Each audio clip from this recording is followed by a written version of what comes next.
So, hello everybody! It's ako si RC again! And right now, I just got home and I have time to do and film something. And may na-order nga ako dito sa Shopee! Pag-isip-isipan ko na mag-unbox ako sa in-order ko na naman sa Shopee. So, yeah, wala akong anything sa sa lips, sa face, and most of the time, wala naman akong nilalagay talaga sa face. And, lang talaga. Lipstick lang ako. Sapat na. So, speaking of that, ang in-order ko is, oh well, hello, motorcycle. Is this? Two, infallible. Ang dumi naman. Parang ang dami namang alikabok nito. Dito, it's because of this siguro. So, dalawang, what is this called? It's like, I know it's infallible eh. It's infallible lipstick. Bago ko lang to siya nakita. Or, bago ko lang talaga nakita. Kasi hindi naman ako all the time dun sa, sa app na yun. So, this is called, let's see. Let me see. Okay. This is called the new L'Oreal Paris Infallible Matte Resistance 16-Hour Liquid Lipstick. So, 16-hour liquid lipstick do parang lang din, yung sa isang favorite ko na na matte lipstick na hindi nakukuha. So, try natin. Pero, dalawa lang ang in-order ko kasi dalawa lang ang gusto kong shade. Kasi yung ibang shade, na sila? Too light. I don't like light lipsticks at all. So, to? Ilan ba to? 5 ml to. So, 5 ml ang laman nito. And, nakuha ko siya ng 599 pesos nung pag-order ko. So, let's see. I-swatch kaya natin, no? Guys, always remember, if you buy lipsticks or anything, make sure na ang mga seal is not broken, and that's when you know that the product is new and sanitized. So let's see ano yung itsura nito. So ito anong shade nito is 420.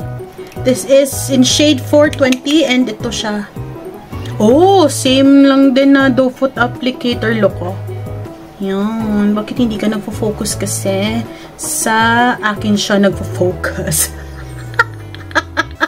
So, this one, tingnan natin kung anong color nito.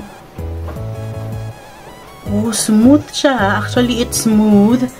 And, ganyan ang kulay niya. Para siyang, alam nyo, sa tagal kong hindi na nakapag-film ng mga beauty products, ng mga, especially lipstick, noon talaga as in, alam na alam ko yung mga blue undertone, warm undertone, brown undertone. Ngayon, hindi ko na alam kung ano. Kasi, wala lang. Ngayon na lang din ako nakabili ulit ng mga lipstick. Kasi usually, I just keep on buying kung ano na ang nakasanayan ko. And, alam nyo guys, yung isa kong lipstick, yung isa kong mga lipstick na pareho nito, yung favorite ko na brand, guys, napuputol yung doe foot applicator. Nakakainis yun. So, ito, 420, swatch kaya natin. Yung lips ko, it's dry, pero hindi siya, nagbabakbak siya, pero, hindi naman siya yung lips na matigas. Diba, meron ganun na nagbabakbak yung lips mo, yung nagka-crusty yung lips mo, pero matigas. Yung sa akin, hindi naman kasi I exfoliated it, pero dry lang siya talaga. So, let's see. Swatch natin Tignan natin. Parang, usual, ang scent nito is the usual na mga scent ng ng liquid lipstick. Tatak L'Oreal talaga yung yung amoy nito. So, yan. Oh, dito sa camera, siya, bright siya. Pero sa totoong buhay, hindi siya bright, guys. It's just the good old red lipstick na siya, warm undertone. So, Is it really warm? Sa akin kasi warm undertone na nakikita ko. Nag-iiba siya dito sa ano, sa camera. Guys, ano siya? Maganda siya sa ano, sa personal. 'Di ba? Ay, nagpupuputi siya ng titlok. So, yun. And this is infallible daw for 16 hours. Yung isa, yung favorite ko, hindi ko alam kung ilang hours yun eh. Pero, wag na natin i-discuss yun. So, ito siya guys, sa lips. So, that's how it looks like on the lips. And, yep. Naririnig nyo ba yung ano, yung ulan? Kasi umuulan na naman. And I have, ano here, peklat here. So, yes, it's rainy season and masarap nito pag sa bukid ka guys, as in sobrang relaxing sa bukid. So, yes, that's it. And iti-test ba natin? Pero kasi hindi pa siya ano eh, hindi pa siya set talaga. But it says na it claims na it's matte, it's lightweight and non-drying. Actually, it is. It is non-drying. And very lightweight, parang wala lang akong lipstick sa ano, sa lips, and then matte talaga siya. Yes, it is matte. Ano naman siya? True to its claim naman siya. So, ano natin? Dito na lang kaya. May ano lang siya, may bakat siya dito na konti kasi hindi pa nga siya nagsiset. Pero ilang minutes lang set na siya and good guys. Very nice. Mas light, parang mas lightweight pa ata to sa favorite ko na ano. What you call it? Na lipstick. So again, this is in 420 na color. So it's red and maganda siya guys. Ano guys, sa personal. So now kukunin natin siya. Ito ang ano, ito ang mahirap basta nagsaswatch ka or gusto ko nga lang sana unboxing lang eh, pero let's see. Nagsaswatch ka and masakit to sa lips guys. Alam nyo ba yun? Na masakit sa lips na nagsaswatch ka ng mga lipstick. So, tingnan natin. Anong gamit ko makeup remover. Kasi pag balm ang gamitin ko. Diba? Yan ang nauuso. So ito na. Wala na. Okay? So, i-try naman natin ito. This is in shade 500. And, ang pangalan pala, Wine Nut. Wine Nut. So, now, let's try the 500. The color 500. So, yun again. And, yes, same. So, this one is parang maroon siya. Oh, it glides perfectly. So, ganyan ang itsura niya. Ewan ko ba? I'm a red kind of girl kasi ng mga ano, ng mga color.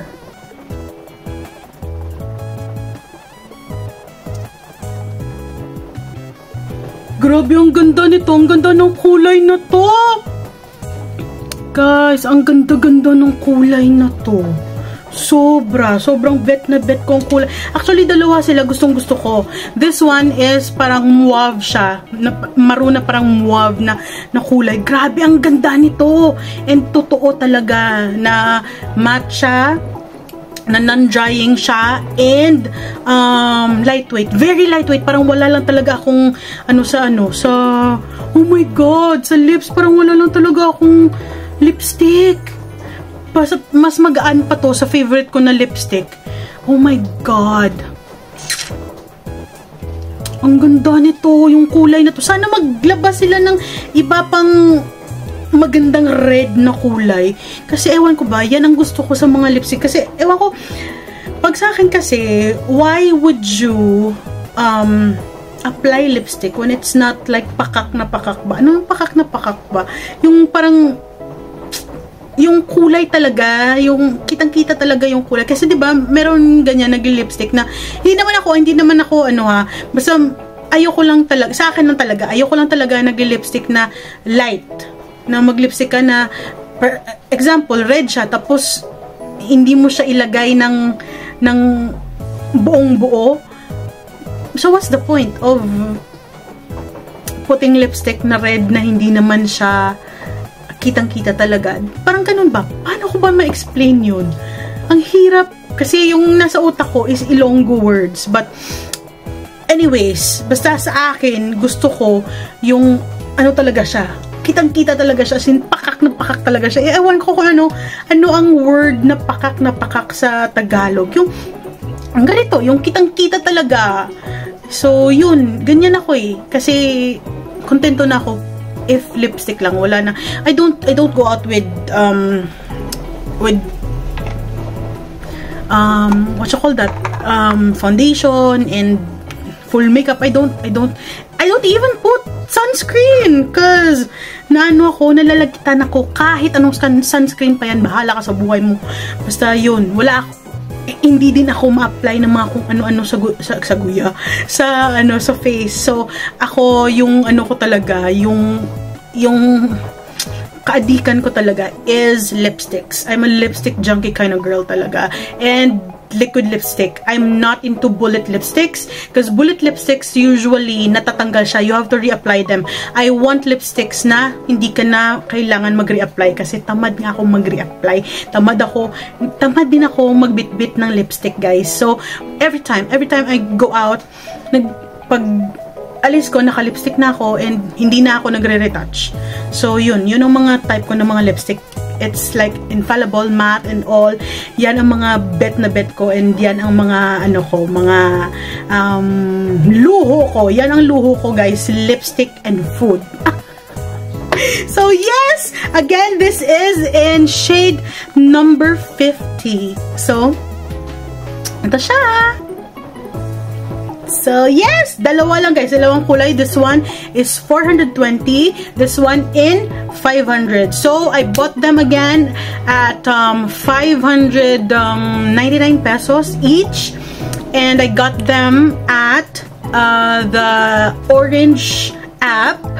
And if you want, you can try naman. I'll put the link down below. You can click them. And, of course, they are true to what they're claiming. So yes, kiss test natin. So wala siyang meron lang siya, nakikita nyo parang may shade na konti kasi nga hindi pa siya na set lahat. So wala naman siyang hindi siya kita talaga. Parang lang bala, yung dito lang na naghulma. So, yun lang. And again, this is ako si RC, guys. Salamat ng bongga sa panonood. And see you again when I see you. Bye, everybody!